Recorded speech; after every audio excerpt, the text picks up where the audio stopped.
Bom dia! Sejam bem-vindos! Neste vídeo iremos tratar sobre pontos relevantes sobre a Lei 11.340 de 7 de agosto de 2006, Lei Maria da Penha. Nesse vídeo, responderemos as seguintes perguntas: quais são as violências previstas na Lei Maria da Penha? Quais são os procedimentos do juiz quanto à assistência à mulher em situação de violência doméstica e familiar? Quais são os procedimentos da autoridade policial quanto à assistência à mulher em situação de violência doméstica e familiar? Quais as medidas cautelares a serem utilizadas nos casos da Lei Maria da Penha? A Lei Maria da Penha avançou em muitos aspectos, mas a principal contribuição foi a elevação da violência contra a mulher a um outro patamar, dando maior transparência a uma questão que ficava muitas vezes escondida. Em 10 anos de publicação da lei, a taxa de homicídio de mulheres permaneceu, por volta de 1,2 para cada 100 mil, comprovando que a violência persiste. A lei e todo o debate que a precedeu promoveram uma ruptura, uma mensagem clara de que a violência contra a mulher já não é mais aceitável. Para se mitigar esse cenário, muito já se fez para a estabilização dos homicídios contra a mulher, como a instalação de varas e juizados especializados voltados ao atendimento específico a agressões contra a mulher. Atualmente observa-se mais mulheres indo às delegacias realizar as denúncias porque passaram a confiar na possibilidade de proteção. Vejamos o próximo slide que falará como é configurada uma violência doméstica. E em quais casos é utilizada a Lei Maria da Penha. O que é uma violência doméstica? Violência doméstica é uma ação ou omissão no gênero que lhe cause morte, lesão, sofrimento e dano. Sendo que o sofrimento subdivide-se em físico, sexual e psicológico. Quanto ao dano, este se divide em moral e patrimonial. A combinação de pelo menos um dos 5 ilícitos com o fato de ocorrer na unidade doméstica, ou âmbito familiar, ou sob a ocorrência de qualquer relação íntima de afeto entre ambos. A violência doméstica já encontra-se caracterizada. Neste slide mostramos um resumo sobre a Lei Maria da Penha. Sendo que no artigo 22 da lei temos algumas medidas protetivas contra o agressor que são: suspensão da posse e restrição ao porte de arma, inciso 1, afastamento do lar, inciso 2, proibições, inciso 3, restrição e suspensão de visita, inciso 4, e prestação de alimentos provisórios.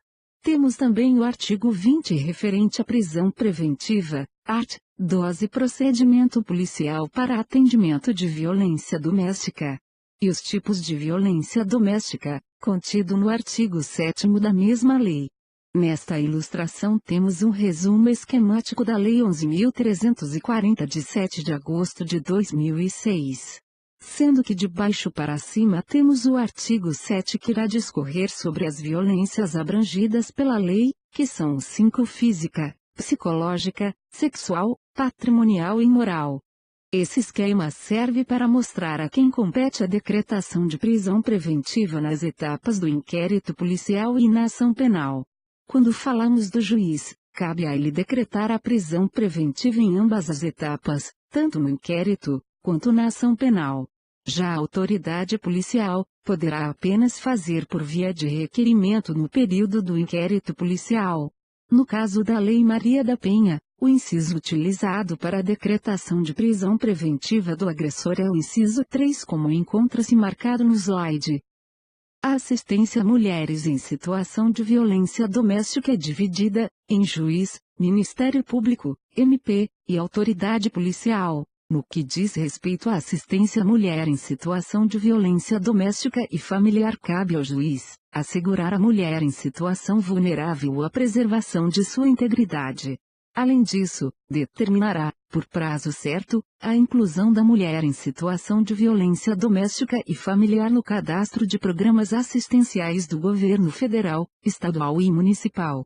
A Lei Maria da Penha explica que a assistência à mulher em situação de violência doméstica e familiar compreenderá o acesso aos benefícios decorrentes do desenvolvimento científico e tecnológico, incluindo os serviços de contracepção de emergência, a profilaxia das doenças sexualmente transmissíveis, DST, e outros procedimentos médicos necessários e cabíveis nos casos de violência sexual.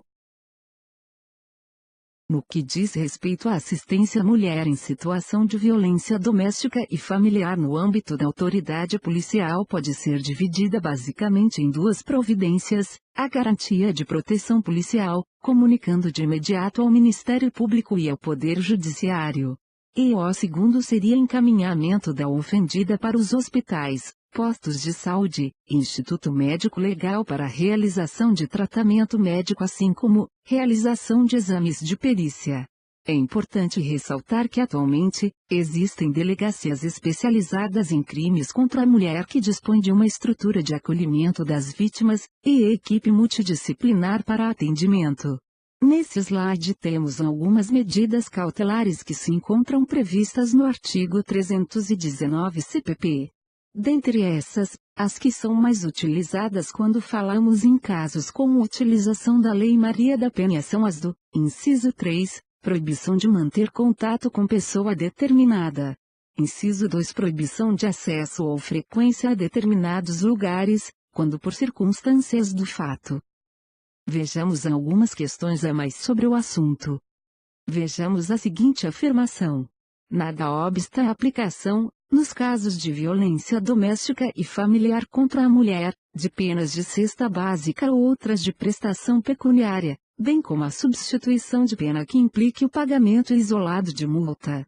Errado, a redação do artigo 17 da Lei 11.340 de 2006 menciona que é vedado a utilização dessas penas. O segundo questionamento é o seguinte: a violência doméstica e familiar contra a mulher constitui uma das formas de violação dos direitos humanos.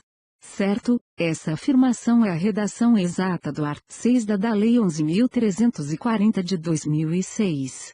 E finalmente, o último questionamento seria o seguinte: nos casos de violência doméstica e familiar contra a mulher, caberá à autoridade policial fiscalizar os estabelecimentos públicos e particulares de atendimento à mulher em situação de violência doméstica e familiar, e adotar, de imediato, as medidas administrativas ou judiciais cabíveis no tocante a quaisquer irregularidades constatadas. Errado, a afirmação: a fiscalização dos estabelecimentos seria atribuição do Ministério Público, e não autoridade policial, de acordo com o artigo 25 da Lei 11.340 de 2006. O blog do Eduardo Silva agradece a audiência. Sempre que possível acesse o endereço. Obrigado.